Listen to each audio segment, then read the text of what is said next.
In the second part of our series on the reopening of the U.S. economy, or O.A.T, we're going to tackle an area severely impacted by the virus, commercial real estate. Now, CRE covers a large swath of the U.S. economy, from office buildings to industrial warehouses.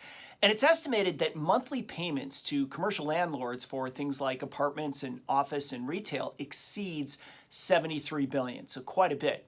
And like our previous video on the impact of COVID on the agricultural sector, we're going to give you three core analyses for each sector that we analyze. What is their impact now, or what people have to overcome, what trends have been supercharged, or how people adapt, and finally, what new directions are forming or how people are going to thrive. Okay, on the impact now and what the industry has to overcome, we're going to focus on three areas that have been hit the worst by the economic shutdown: retail, hospitality, and commercial offices. Since the goal of the shutdown was to minimize physical contact, really any business requiring face-to-face interactions were either shut down or severely impeded. In other words, properties with the greatest human density have been the hardest hit. Think healthcare facilities, regional malls, lodging, and student housing. Now, two of the hardest hit areas of real estate are retail and hospitality, or food service and lodging. All non-grocery stores were effectively closed, as shoppers would really not attempt to enter the stores, and employees faced the risk of contracting the disease. And this caused the massive drop, 8.7% in U.S. retail sales last month. For hotels, there was a staggering 42% drop in occupancy in March. April will likely be worse, just as an example. Now, work from home led to mass migration away from office buildings into homes and apartments. Now, this migration also created chaos for the businesses engaged in running an office building or those leasing an office building. Now, this manifested itself in leases not being paid and a large decline in the price of many office real estate investment trusts, or REITs. The research on our website has more information on small businesses not paying rent, so you can check that out. But let's switch over to adapting and the trends that have been supercharged. There's many trends, but let's just focus on these three: the retail apocalypse, companies moving into cities, and work from homes. Now, the history of the brick and mortar retail store closings began really around 2010 and was continuing to accelerate through 2019. In 2019, U.S. retailers had already announced a staggering 9,300 store closings, a 59% increase from 2018, which was the highest number of closings since Coresight Research actually began tracking the data in 2012.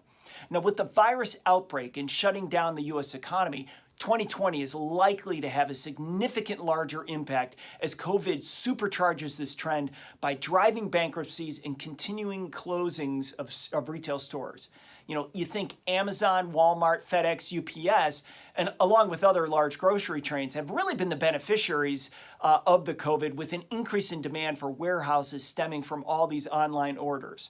Okay, for immigration of companies into the U.S. cities, I think we're on the cusp of this stopping, if not reversing, due to the virus. Now, in the current world in which we're dealing with a serious virus and the potential for future similar viruses, this shift to work from home will likely be permanent as workers adjust and businesses adapt. Now, there is massive demand implications, obviously, for office spaces in downtowns and dense urban regions because of this. At a minimum, this shift will accelerate the use of hoteling for office spaces, where work-from-home employees make a reservation at an office, such as a co-working space, to use a conference room or have a client meeting. This will lead to decreased overall demand space. Okay, let's get to the thrive part and what new directions are forming. There are three new directions for CRE. There's many more, but these are some of them.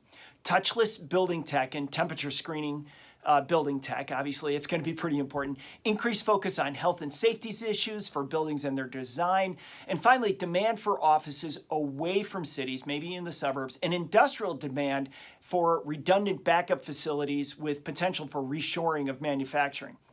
For building design, let's face it, workers are going to come back to work and significantly look different at their offices. And their offices are going to look very different because they need to protect them or those people won't come back. You know, one-way halls and elevators that can only move or go in one direction, I think is one of the ways that we're going to see changes coming. Also, before you leave for work for home, you know, going into an office, you may have to get tested as well. We'll see what guidelines cities and states and the feds give to provide direction. But until we get a better handle on what these guidelines are going to be or the recommendations, we're likely to see a reversion away from using public transportation and more towards cars. So likely there will be an increase in demand for parking garages, as an example. On a bigger scale, we may see a shift in consumer preferences for homes. Think about that for a second. In 1985, the median age for first-time home buyers was 32. Today, it's 47. The millennial cohort of the population is approximately 70 million people who are entering in a time span where their lives, typically home ownership goes up and accelerates from the current 30% to about 65%. So we should see a potential shift away from urban areas coinciding with this period of time for home buying to drive a potential rise in home building in the suburbs, as well as perhaps a demand for work offices or offices out in the suburbs. Okay, COVID-19 has also demonstrated the significant downsides to global supply chain.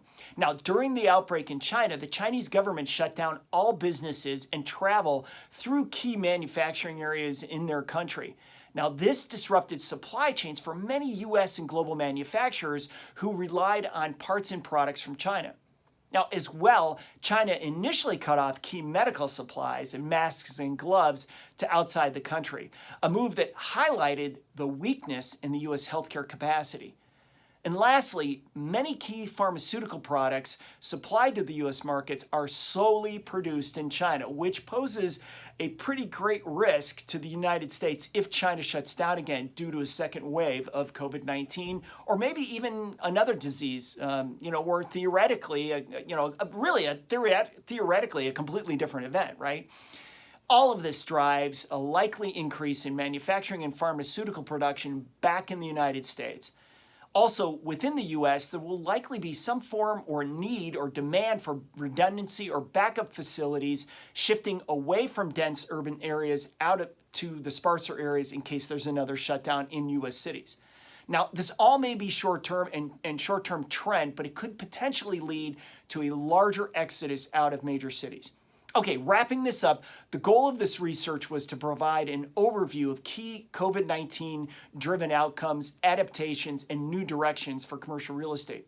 There are several disclaimers and several pathways we didn't discuss due to the length limitations, but we hope that we've created an understanding of where CRE is being impacted, but also we hope we've created a spark of imagination for where it can go. Okay. While there are significant shifts likely to create disruptions in these markets, there are also tremendous opportunities for those that can take advantage of these new trends. Okay, if you like these videos, please click on the subscribe button and tell your friends. That's my YouTube video channel back there. If you want to learn more about our O.A.T series, click on the video below, and I'll see you in it.